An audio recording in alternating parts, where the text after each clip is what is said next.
제14장. 너희는 마음에 근심하지 말라. 하나님을 믿으니 또 나를 믿으라. 내 아버지 집에 거할 곳이 많도다. 그렇지 않으면 너희에게 일렀으리라. 내가 너희를 위하여 거처를 예비하러 가노니 가서 너희를 위하여 거처를 예비하면 내가 다시 와서 너희를 내게로 영접하여 나 있는 곳에 너희도 있게 하리라. 내가 어디로 가는지 그 길을 너희가 아느니라. 도마가 이르되, 주여, 주께서 어디로 가시는지 우리가 알지 못하거늘 그 길을 어찌 알겠사옵나이까? 내가 곧 길이요 진리요 생명이니 나로 말미암지 않고는 아버지께로 올 자가 없느니라. 너희가 나를 알았더라면 내 아버지도 알았으리로다. 이제부터는 너희가 그를 알았고 또 보았느니라. 빌립이 이르되, 주여, 아버지를 우리에게 보여주옵소서. 그리하면 족하겠나이다. 빌립아, 내가 이렇게 오래 너희와 함께 있으되 네가 나를 알지 못하느냐? 나를 본 자는 아버지를 보았거늘 어찌하여 아버지를 보이라 하느냐? 내가 아버지 안에 거하고 아버지는 내 안에 계신 것을 네가 믿지 아니하느냐? 내가 너희에게 이르는 말은 스스로 하는 것이 아니라 아버지께서 내 안에 계셔서 그의 일을 하시는 것이라.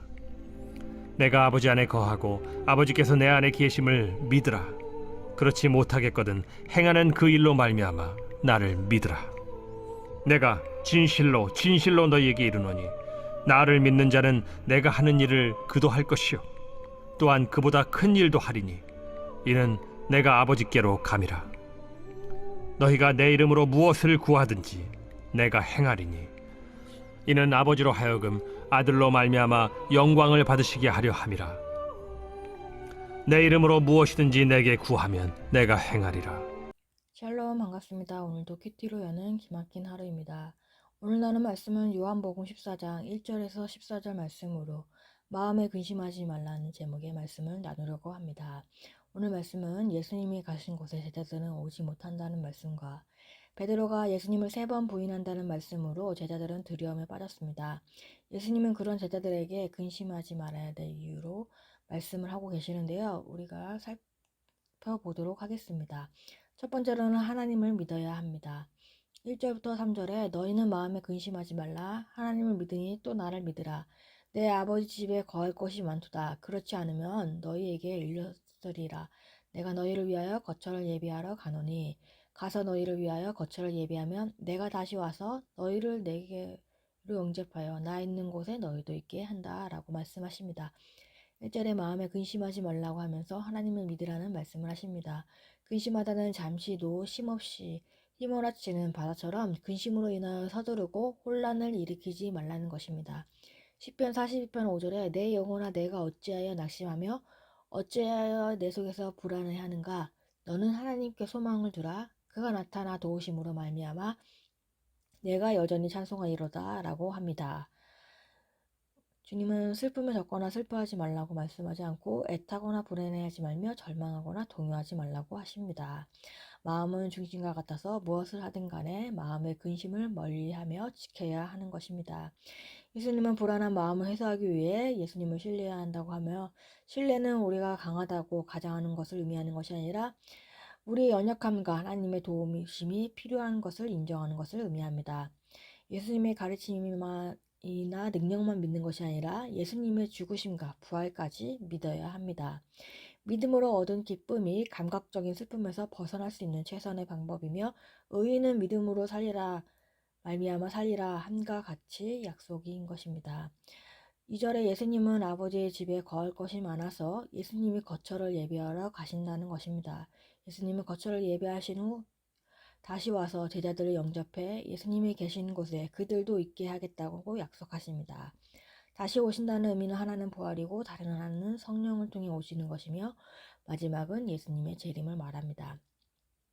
예수님이 가신다는 사실에 제자들은 두렵지만 역설적으로 그것은 아버지의 집에 제자들이 거처를 마련하기 위한 것이므로 기쁜 소식이 됩니다. 예수님의 죽음은 당장 통곡할 일이지만 십자가의 길을 통해 제자들이 하나님께 이르게 되는 것 또한 기쁨의 길이 되는 것입니다. 하나님을 믿으라는 말과 같이 지금의 환경과 고난 가운데서 좌절하고 낙심하는 게 아니라 하나님을 믿는 믿음으로 나아가야 하는 것입니다. 그러면서 하나님의 일을 위해서 구한다면 하나님께서 응답해 주신다고 합니다. 저는 최근에 어머니와의 갈등 속에 있었습니다. 서로의 의견이 팽팽하게 맞서는 일로 인해 어떻게 해결해야 하나라고 생각하고 있을 때 주일의 담임 목사님께서는 환경의 문제가 아니라 믿음으로 구하라고 하며 주의 일을 위해서 구한다는 것은 응답한다고 말씀하셨습니다. 그러면서 하나님께 인도해 주시고 방법과 길을 알려달라고 기도해야 한다고 하였습니다.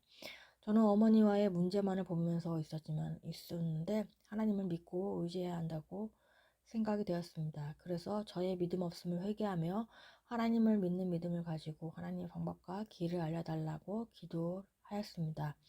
그래야 했더니 하나님이 응답하여 주셨습니다. 그러기에 우리도 하나님을 믿고 의지하면서 나아가는 삶이 되어야 하는 것입니다. 하나님께 소망을 두고 하나님의 도우심을 구하며 하나님을 믿는 믿음으로 살아가는 우리들의 삶이 되어야 합니다. 적용 질문으로는 나는 어떤 것에 근심과 두려움을 가지고 있습니까?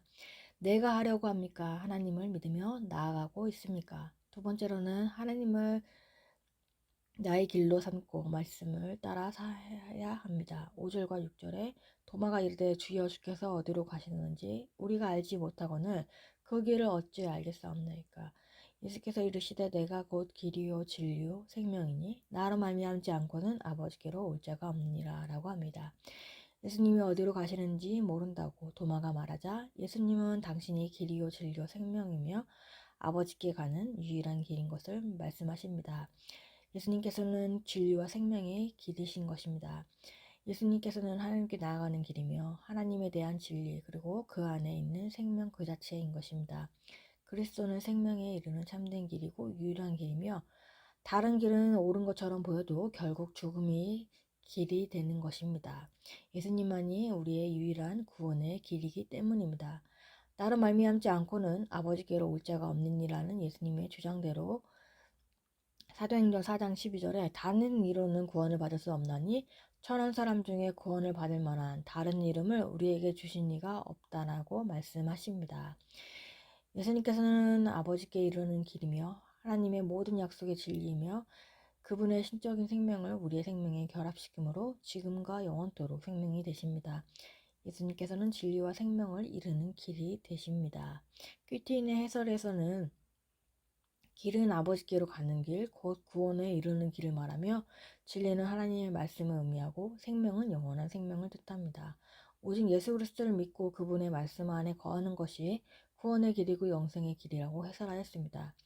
우리가 구원받아 아버지의 집인 천국의 영생을 누리는 길은 오직 예수 그리스도를 믿고 그분의 말씀 안에 거하는 것입니다. 그러기 위해서는 우리는 매일의 큐티 말씀으로 주님의 말씀 안에 거해야 합니다.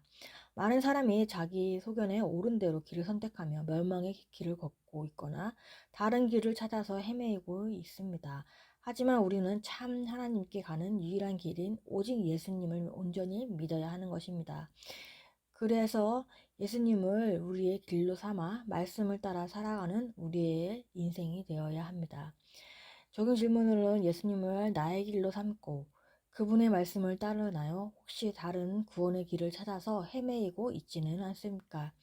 세 번째로는 영혼구원에 관심을 두고 살아가야 하는 것입니다. 8절 9절에 빌립이 이르되 주여 아버지를 우리에게 보여주옵소서 그리하면 족하겠나이다.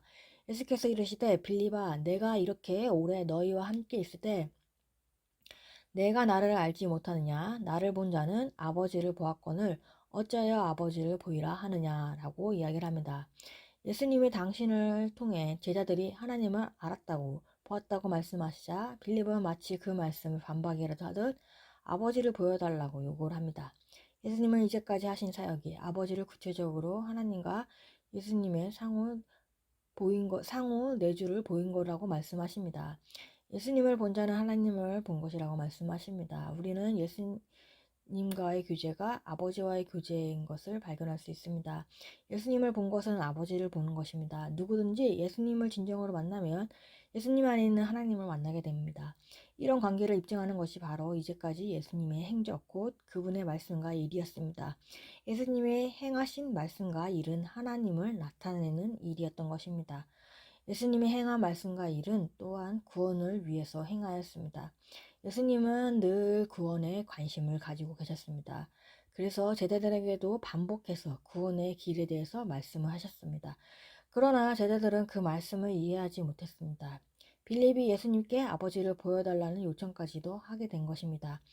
예수님은 이런 빌립을 향해서 내가 오랫동안 너희와 함께 있어도 내가 아버지에 거하고 아버지께서 내 안에 거신 것을 내가 믿지 못하느냐라고 하면서 책망을 하십니다.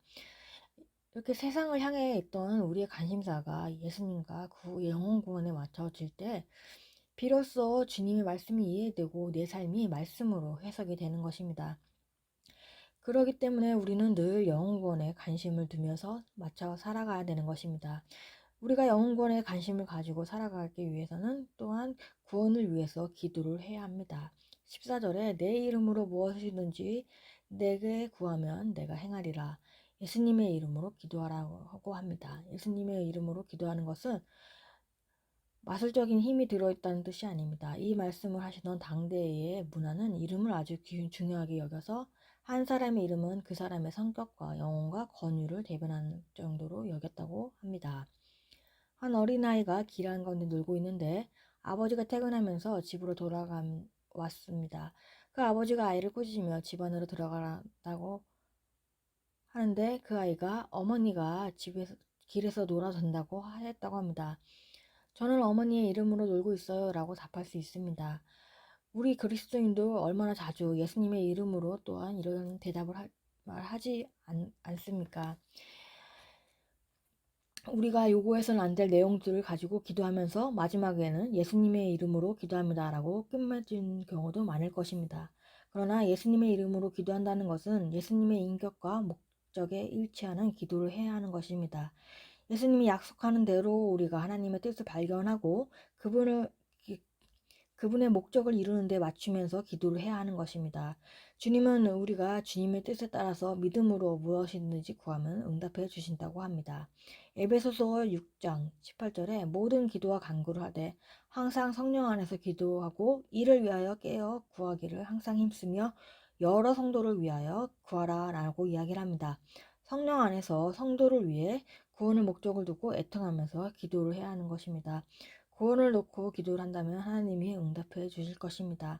천국을 소망하면서 늘 영구원에 관심을 갖는 우리의 인생이 되며 구원을 위해 애통하면서 기도하는 우리의 삶이 되기를 바랍니다. 적은 질문으로는 지금 나의 관심사는 무엇입니까? 우리도 빌립과 같이 예수님께 요구하고 있지는 않습니까? 영혼을 위해 애통하면서 기도하고 있습니까? 3월 14일 보석상자입니다. 성령 안에 죄 가운데 빠져 죽을 수밖에 없는 우리를 구원하신 은혜가 가득합니다. 성경을 묵상함으로 그 은혜를 남김없이 누릴 수 있습니다. 말씀을 볼 때 언제나 내게 주시는 음성으로 여겨야 합니다. 기도하겠습니다. 하나님 아버지 감사합니다. 저의 믿음 없음을 회개합니다. 주님의 일을 위해서 구한 것에 응답하심을 또한 감사합니다.